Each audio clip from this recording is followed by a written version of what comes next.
Hey guys, what's going on? I'm here in the shop, just got off of work. I'm getting my stuff together to get ready to pre-fish for my next tournament, Lake Santa Fe.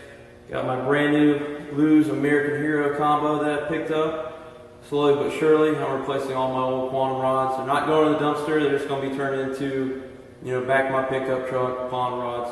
So each time I win a tournament, I get to buy a new rod. I chose the American Hero rod because each time you buy one, Lew's takes some of that money and donates it to veteran programs.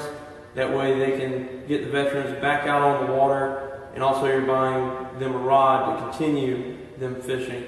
And I'm a big believer of veterans helping veterans. I got schooled with 30-pound test Power Pro, and I'm thinking about first thing in the morning, tying on this Head and Baby torpedo. You don't really see a whole lot of people using these anymore. This is my dad's favorite lure of all time, because we call it personal best bass on it. So I figured I'd give it a try. They're still a little cold, as you can tell. I'm still wearing a fleece. Bass really ain't chasing, so I thought I'd try that. But I know what you're asking. Okay, that's all nice, Joe, but where's the footage of the tournament? Well, I hope you guys learn from my mistake. When you get a brand new SD card, format it before you put it in your GoPro.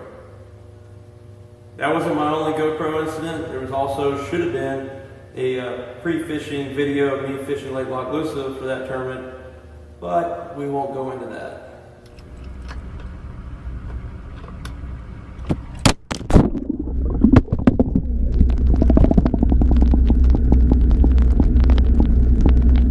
Yeah, the GoPro went for a swim, and that little audio modification I made inside the trap door, yeah, it got wet a little bit.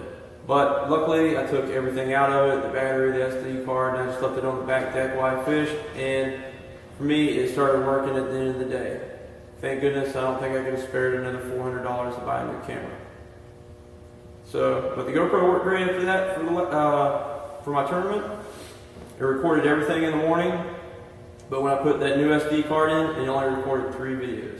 All my bass catches, my weigh-ins, my partner's catches, gone. Files corrupt. So this is pretty much going to be story time, so just hang with me. Alright, so we started out in the morning. The water temperature was around 64 degrees. I was throwing a white buzz bait, just kind of slow rolling it. Come on, Strike King. Be good to me this morning.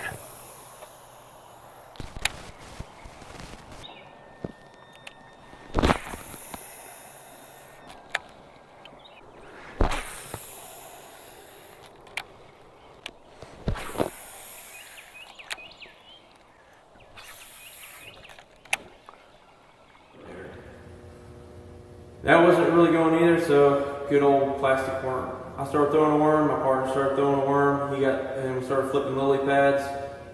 He got the first bite, lost a good fish in the lily pads, then I got a bite. I think it was a mudfish because it chopped my worm right in half.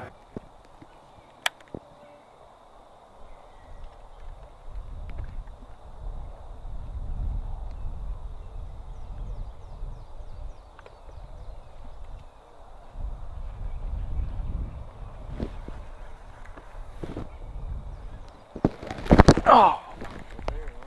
Yeah, I'm swimming it back. Look. Chomped it right in half. Damn it. I knew I had him because he was coming right at the boat. Hold this right here so you can get it back in there. What was that, on a vibe? No, that was on a culprit. Yep. Damn it. Of course, I ain't got a standby bait ready. So we decided to brave the wind, go to the other side of the lake to a point that I tried, and something very interesting happened there that I've never had happen in my years of fishing.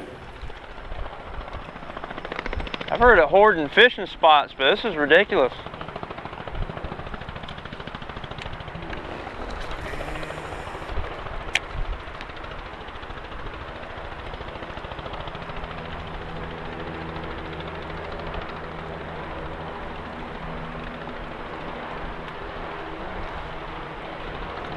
They'd say this might be the most interesting thing of the day.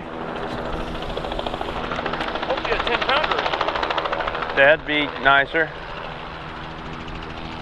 We had this helicopter come in. At first we're like, oh cool, it's a helicopter. Well, then he started getting lower and closer, and then he basically hovering right in front of us. I don't know if this was a very serious guy about guarding his fishing spot, or sometimes the game wardens here in Florida, they use those little small helicopters like that to mark alligator nests, but it is way too soon for alligators to be laying eggs. Anyway, fished that, flipped some more pads, nothing going. So we went back to where we fished in the morning, and that's where the SD card took a crap. It told me it was recording. I thought the camera was recording. So when you guys are recording, go back to playback mode and make sure that you're getting that video. I since formatted my SD card, and I'm hoping that fixed the problem. So anyway, back to fishing. Do the same thing with flipping worms. I have a culprit worm on, the red shad. He has a dark, pretty much black Senko, and he's flipping pads again, isolated pads. Finally get a fish. Partner hooks up with about 1.5 pound, 2 pound bass, puts it in the boat.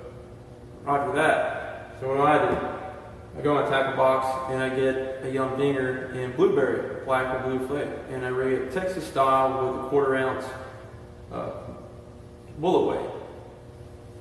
I'm doing the same thing. I'm throwing the isolated Kissimmee grass, isolated pads, nothing. Oh well. We had about 2.5 hours. At this point, it's 12 o'clock. Got the first fish in the boat at 12. Water's warmed up to about 67 degrees. Well, I miss a cast and I throw off of some Kissimmee grass that was at, but I didn't care. Oh well, I'll work it back. I started getting complacent. But I could feel hydrilla as I was pulling that Senko through there, and I get about 6 feet from where I cast, and I finally feel it. I feel that ka-dunk on the end of the line, set the hook, I get my first fish in the boat of the day, about 3 pounds.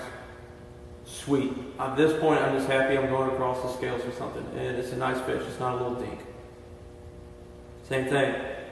Throw out in the hydrilla, this time a little bit past where I threw the first time.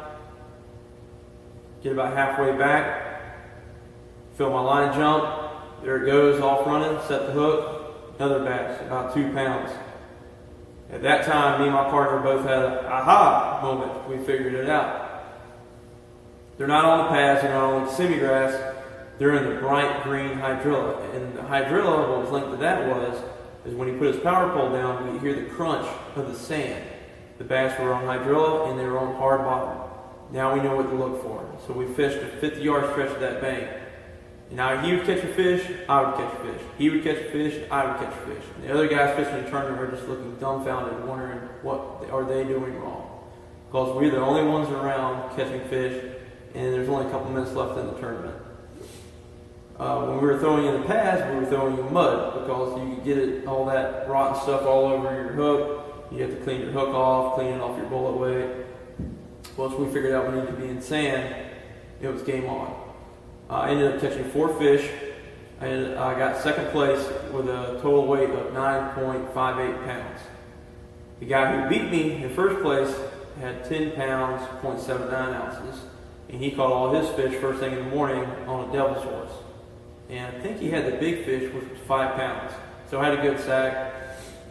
I was happy to fish in second, got finished in the money. We won the boat pot. Me and my partner had the most combined weight. He finished in third place. He caught a nice bass himself, but it was all spawned out. He also caught a buck off a bed, and he missed the 7 pound female. We had like 5 minutes left to get back to the boat ramp. He missed it. He set the hook. She rolled on her side and shoulder to belly, and oh man, that was heartbreaking. I felt sorry for him.